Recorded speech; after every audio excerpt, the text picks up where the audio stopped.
జగన్మోహన్ రెడ్డి ముఖ్యమంత్రిగా ఉన్న రోజుల్లో వైసీపీ ప్రభుత్వ పాలనలో ఆలయాలను నిర్లక్ష్యం చేయటమే కాకుండా అనేక ఆలయాలను ధ్వంసం చేసిన నీచ నికృష్ట చరిత్ర వాళ్ళది. రథాన్ని తగలబెట్టేశారు, రాముడి విగ్రహానికి తీవ్ర అన్యాయం చేశారు. ఆఖరికి ప్రపంచ వ్యాప్తంగా పూజలు అందుకుంటున్న కలియుగ వెంకటేశ్వర స్వామి దేవాలయంలో కూడా చెయ్యని అక్రమం లేదు. పరకామణిలో దొంగతనాలు చేపించారు, లడ్డూలో కల్తీనే కల్పించారు, స్వామివారి ఆస్తిని లూటీ చేశారు. ఆ టీటీడీలు దొంగలు నియమించి ఆ దొంగల చేత దొంగతనాలు చేపించి కూడా లబ్ధి పొందారు. చేయని దుర్మార్గం అంటూ లేదు. హిందువుల మనోభావాలతో ఆడుకుంటూ జగన్మోహన్ రెడ్డి చేసిన రాక్షస రాజకీయ క్రీడ అంతు లేకుండా ఆనాడు జరిగింది. సతీ సమేతంగా గుడికి వెళ్ళటం లేక తన ఇంట్లోనే గుడి సెట్టింగ్ వేపించుకుని నాటకాలు ఆడిన తీరు కూడా ప్రజలు గమనించారు, భక్తులు చూస్తూనే ఉన్నారు. పెనుగొండ మండలం సిద్ధాంతం గ్రామంలో దేవాదాయ శాఖ మంత్రి ఆనం రామనారాయణ పర్యటించారు. గోదావరి నదీ పరివాహక ప్రాంతంలో ఉన్న కేదారేశ్వర స్వామి ఆలయాన్ని దర్శించుకున్నారు. స్థానిక ఎమ్మెల్యే పెతాని సత్యనారాయణతో కలిసి పలు కార్యక్రమాల్లో పాల్గొన్నారు. మంత్రి ఆనంకు ఆలయం సిబ్బంది,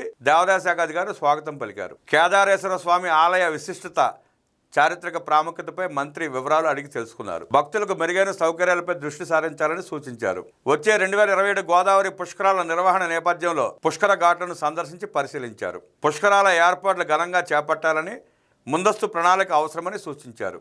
అనంతరం మీడియాతో మాట్లాడుతూ గడిచిన 5 ఏళ్ల వైసీపీ పాలనలో ఆంధ్రప్రదేశ్లో ఆధ్యాత్మికత కనుమరుగైపోయింది. అనేక ఆలయాలు పూజా కైంకర్యాలకు కూడా నోచుకోలేదు. వైసీపీ ప్రభుత్వంలో ఆలయాలను నిర్లక్ష్యం చేసింది. కూటమి అధికారంలోకి వచ్చాక ఆలయాల అభివృద్ధికి ఉమ్మడి ప్రణాళికను రూపొందించాం. సనాతన ధర్మాన్ని కాపాడాలని మాట ఇచ్చాం, నెరవేరుస్తున్నాం. కూటమి ప్రభుత్వం వచ్చాక సామాన్య ప్రజానికానికి దైవాన్ని దగ్గర చేస్తామని హామీ ఇచ్చాం. ఆగమ పండితుల వ్యవహారం, ఆలయాల్లో చేయాల్సిన పూజా కైంకర్యాలు ఆలయ పండితులే చేయాలని ఆదేశాలు ఇచ్చాం. వేదం చదివిన వేద పండితుల సంభావన కింద నెలకు 3,000 రూపాయలు ఇస్తున్నాం. బ్రాహ్మణులకు, న్యాయ బ్రాహ్మణులకు పాలక వర్గాల్లో స్థానం ఉండాలని మరో 2 సభ్యులను కలిపి చట్టం మార్చి వారికి ప్రాధాన్యత ఇచ్చాం. ఎన్నికల వాగ్దానం మేరకు 10,000 రూపాయలు దూప దీప నైవేద్యాల కింద ఇస్తున్నాం. రాష్ట్రంలో మొత్తం 5,821 ఆలయాలకు ఈ నిధులు విడుదల చేస్తున్నామని తెలిపారు. పశ్చిమ గోదావరి జిల్లాలో మొత్తం దూప దీప నైవేద్యాల కింద ఈ నిధులను 141 ఆలయాలకు ఇస్తున్నట్లు తెలిపారు. కూటమి ప్రభుత్వం వచ్చాక ఆలయాలు అభివృద్ధికి పెద్దపీట వేస్తున్నామని మంత్రి ఈ సందర్భంగా వివరించారు.